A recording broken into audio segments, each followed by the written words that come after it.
For insights on the election, attorney An Junseong joins us live. Lawyer An, thank you for coming on so early in the morning. Thank you. So we now have a clear picture of who the winner is. Lee Jae-myung of the DP is highly projected as South Korea's 21st president. How do you see the election results? First of all, I think there was no surprise, and because we've been watching TV programs about what happened, previous polls showing a similar trend, right? Because Lee Jae-myung had been leading, about more than 10%, previous polls, yeah. Yes. And then the exit poll by the media companies, and it's projected about 51%, and it's about the 11% difference. So it's about two-digit differences. So he had been maintaining it like a, more than two-digit the lead for entire period. So I guess there's no surprise at all. And however, there's one of the issue was that whether they could have the conservative candidate consolidate together so that making really the one conservative candidate, but it didn't work out. And then it could have been a factor, but if you compare actually looking at the actual exit poll numbers, that maybe it wouldn't really changing much after all, because that you combine both, the projected number is about 40, I think it's 46%, which is still quite below the Lee Jae-myung's the rate. So I think it's a big, I think from the beginning, because the PPP had a disadvantage because of the impeachment and then internal problems and many issues, so that it's very hard to play the game from the beginning. And then Lee Jae-myung in the DP side, they try to maintaining their risk, minimize their risk at the end. So I think that's kind of what happened, that they would keep the lead, and that it happened that way as they planned it. No surprise, you're saying. And it's another leadership change from a conservative government to a liberal one in 3 years. What were the possible factors that led to this result? Once again, I guess there was maybe perhaps three major factors. First of all, it was the December 3rd martial declaration, and then after happened the impeachment process.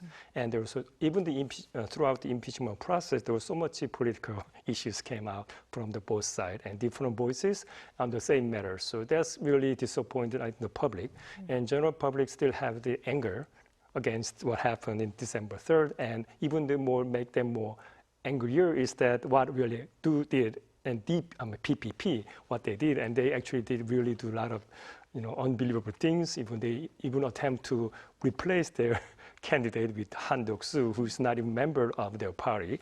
So there was kind of a lot of things happens. Also, the other problem is that once Kim Moon-soo was selected as candidate, he failed to keep distance from the Yoon Suk-yeol, his former boss, since he appointed him as the Minister of the Employment and Labor.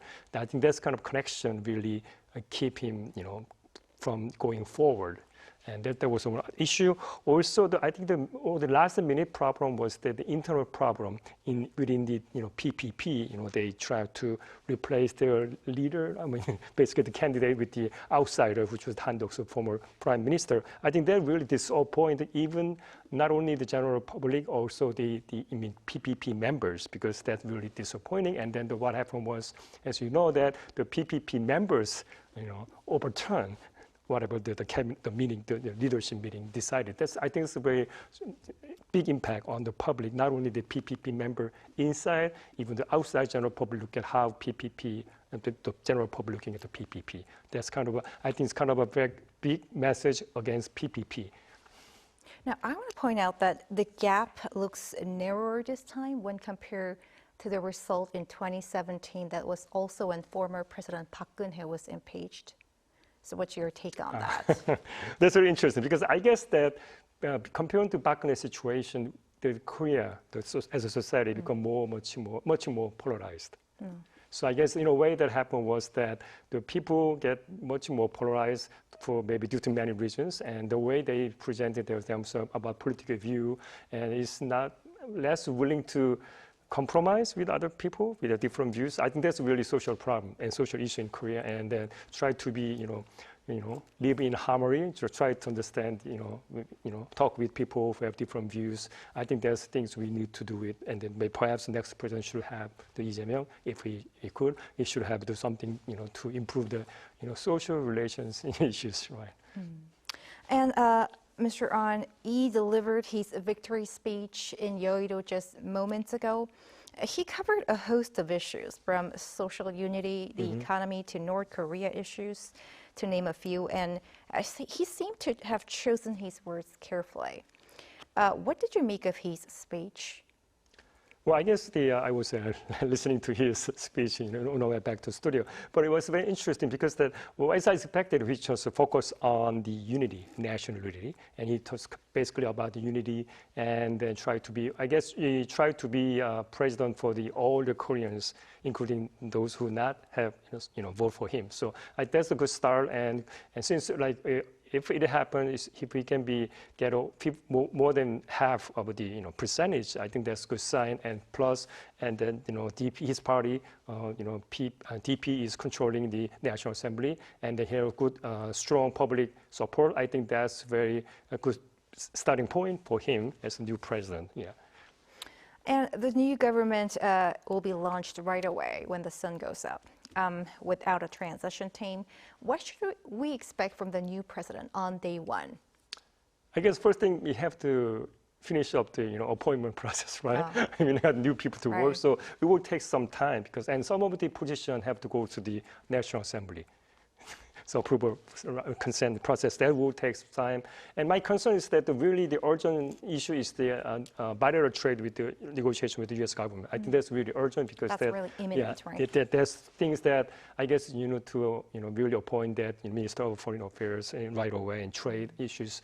And that's a really big issue because really we are export-oriented country, and really exporting to a lot of portion to the U.S. market. So that's a really big issue. U.S. is not only the trading partner, it's very strong, our closest and most important, military ally, and security issues also. So that's the really concern that we really focus on. Then the cabinet member appointment, also focusing on the trading issue and the bilateral relations with the U.S. government. I think that's really critical and urgent issue. And Lawyer An, you mentioned this a little earlier, but now Lee Jae-myung has looks to have won the presidential election, and the Democratic Party of Korea holds a majority in parliament. So what does this mean for the new administration? I think that's a very interesting point because the December 3rd martial declaration is what the former President Yoon said was that National Assembly is going something wrong direction. That's what he's arguing. So from that perspective, maybe that's good for the new president, since that his political party is controlling the National Assembly. And then in the beginning, I'm sure he tried to pass many bills, including AI bill. And so they will be focusing on drafting, very busy with drafting new bills, and try to be enacted, many of them, especially the economic, issues, a lot of issues. So, and plus I think that one of the top agenda for the campaign agenda was that the AI law, which actually the other countries like the European Union already passed a few years ago, and that's really quite behind. Not only the legal framework, we are quite behind in terms of AI technology. So I guess that Lee Jae-myung if he become a new president, will focus on AI bill, and I think that's the things that happens. And because there will be really huge bill using a lot of government sources and the financial support as well. So perhaps more cooperation. He's expecting some cooperation from the National Assembly.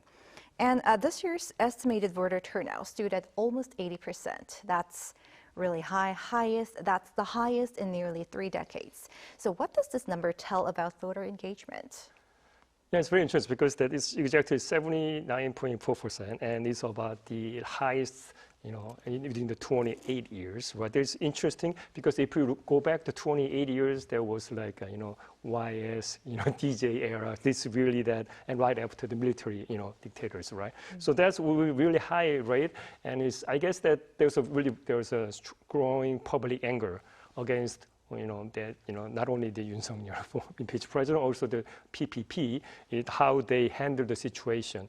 And I think the big difference, big difference from the Park Geun-hye case. In that time, the Conservative Party kind of dump her, right? Basically, more like they just going after her. So that somehow they save their party, the identity. But I think that there will be big political change to PPP after the election, because that is not only their, I don't think it's really Kim Mun-soo's failure. It's more like PPP's failure. It's the systematic problem rather than his individual candidate problem, I think. So that will be a kind of a big political structural change after the election is over, right? I think that's what happened. And then the public were looking at how the PPP changed, their sum and how much, and there will be higher expectation from the people that, Park Geun-hye situation. So. And Mr. An, before we let you go, the country witnessed the short-lived martial law some 6 months ago, and now we're having a snap election. So how do you assess the system of Korea's democracy and its resiliency? A very interesting question, because I ask myself the same question. I think the Korean political structure has been changed gradually. For example, if we look at the Roh Moo-yeon and Lee Jae-myung case, in both candidates, it's very interesting because they are all from southeast, but they become leader, and then the candidate, President Kim from the southeast area, right? So such combination is kind of bring a new trend in how Korean political party developed, because that it used to be very heavily focused on regionalism. If you're a southeast political party, someone have to be southwest, like a DJ, or if you're from southeast, you have like a YS, you have to be the southeast person. But now it's combination, and it seems very effective sometimes. But however, the PPP situation, PPP is still, and I think they're really dreaming about the regionalism. They're using it because problem is what happens. See that PPP doesn't seem like a national party anymore. It seems like the one southeast political party, because they are the winning rate. I mean, they are the voter turnout. Anything happened in recent elections, that's really bad news for the PPP, because I don't know how much people will support except the southeast area in the next election. That's very serious, unless they really change their structure and the system dramatically in the near future. Attorney An Junseong, thank you for your insights. Pleasure.